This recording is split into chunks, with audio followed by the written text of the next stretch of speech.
All right, guys, I've got some big news happening for the crypto space today that I want to chat with you guys about because later today we are going to have a major announcement from the Fed at 2 p.m. Eastern Standard Time. We are actually going to get a press release. We are going to see what the decision from the Fed was, and we are going to get to hear from the Fed themselves. We're going to hear directly from Fed Chair Jerome Powell.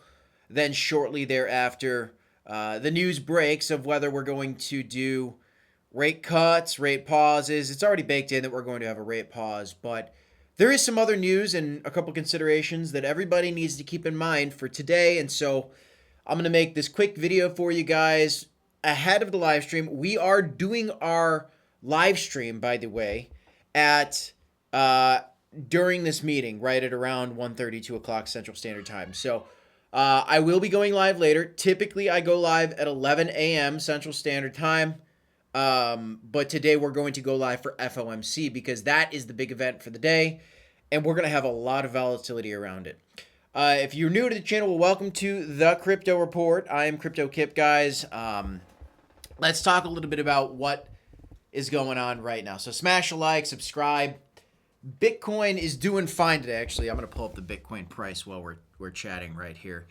Bitcoin is doing fine today. We have recently dipped below $100,000 for BTC, but we are right now holding above it, which is certainly good. We need to hold above 100K, guys, here during FOMC. I think that a lot of people are starting to get stressed out as to the price action that's been happening here with Bitcoin, with crypto. But I want to remind you guys this. We are up from $15,000 in the bear market. Bitcoin has performed tremendously. I know the altcoins have been underperforming. Bitcoin's sitting at $101,000 right now. We have serious support sitting at about 100K for Bitcoin, which is something that I would like to see us hold. One of the big stories for the day.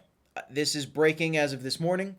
The Bank of Canada has decided that the period of quantitative tightening is over. Okay? Here's what you need to know. There's terminology that people are going to be throwing around today. Quantitative tightening, quantitative easing. And quantitative tightening is when there is no money printer. It is when we are going through typically an inflationary period. Battling inflation is typically what you see with quantitative tightening. Once we get into a period of quantitative easing, this is much more bullish for the markets. This is when people start to look at more risk on assets.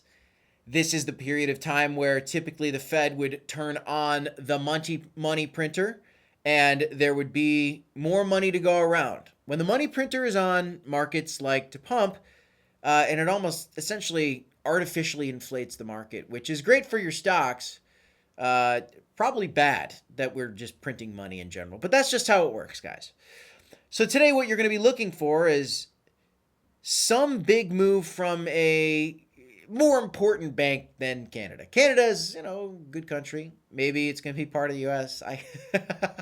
I don't know. That's just what's being said by the new president, but the world kind of doesn't really look to Canada for, what's their bank doing? Oh, that's going to be the standard for the world. You look at some of the European banks.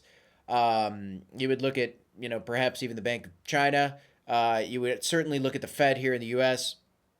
to determine what their economic policies are and what the trajectory of global finances are right now. Everybody right now is looking at the Fed. For today, we do not have any real hope of a rate cut. And so what makes me optimistic about that is that I think that the fear over the fact that we're not getting a rate cut is already baked into the price. We saw the DeepSeek's AI panic sell event just the other day. That was a beautiful buy the dip opportunity. Now there's conversation that the XRP lawsuit might be over, and so that's some pretty nice news. But the most important thing right now that we're looking for today is what the heck kind of language is the Fed going to use? And we're going to live stream this for you guys later on. Now, if the Fed comes out and the Fed is hawkish, I was explaining this to my wife last night. Everybody uses these terms, hawkish and dovish. If the Fed is hawkish, that basically equals bearish. Hawkish means less rate cuts. Maybe we're even leaning towards rate hikes. Rate hikes are bad. That means inflation's getting worse. That means we need to continue to raise the rates to combat inflation. What we're looking for is not a hawkish and bearish Fed where they want to raise the rates. What we're looking for is a dovish Fed. Dovish meaning essentially bullish. That's not directly what that means, but when the Fed is dovish, typically that is bullish for the markets. Dovish meaning that inflation is on the right track, inflation's getting better. We lowered the rates a little bit. Here we are, we're doing a rate pause, but if he comes out and uses language like, we're feeling very optimistic and we are once again headed in the right direction. The inflation readings are right within our expected, right where we want them to be. And later this year, we're expecting to be able to do more rate cuts, but we're going to deal with the data as it's received. If he hints that there are more rate cuts coming later this year, and there have been other people from the Board of Governors, the people that do this FOMC meeting and get together to make this decision. There have been people that tease that there could be 3 rate cuts later this year, and we've looked on this channel at some of the stats, and there is good odds that in the summer, at least, we are going to pivot. So I don't personally expect the Fed to come out and announce that quantitative tightening is over for the U.S. like they're announcing with Canada, but that's certainly bringing some optimism to the market this morning. If they don't come out today and we don't hear about quantitative easing and we don't hear about the end of quantitative tightening, I don't think that's the end of the world. What we really need to hear from the Fed today is not necessarily that. What we need to hear from the Fed today is just dovish language. We need to hear language that says, Fed Chair Jerome Powell, out of his mouth, we need to hear they expect that we're going to be able to cut rates later this year. Things are headed in the right direction. If he comes out and says things are not headed in the right direction, we do not like what we're seeing here, we're considering rate cuts or we're considering rate hikes in the future, that would be bad. That would be hawkish. That could be a massive capitulation event for crypto and potentially for the traditional market. We're going to have to do it. So we're going to do a live stream together, guys. What I want you to keep an eye on today is 100K support for Bitcoin and the language from the Fed. If the language from the Fed is hawkish, we could break through 100K support. If not, I would like to see us hold 100K.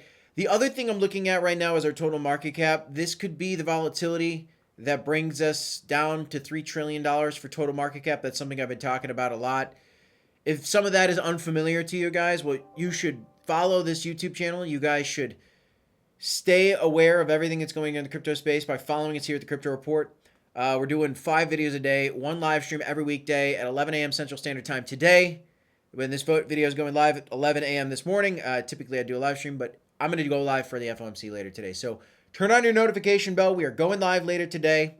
If you guys want to do some trading on some of the crazy volatility that is inevitably going to happen today, you could sign up for Blowfin using our link down below. You could sign up for crypto.com as well if you want to DCA into this market. I think 2025 is going to be a great year for crypto overall. When is the big explosion going to happen?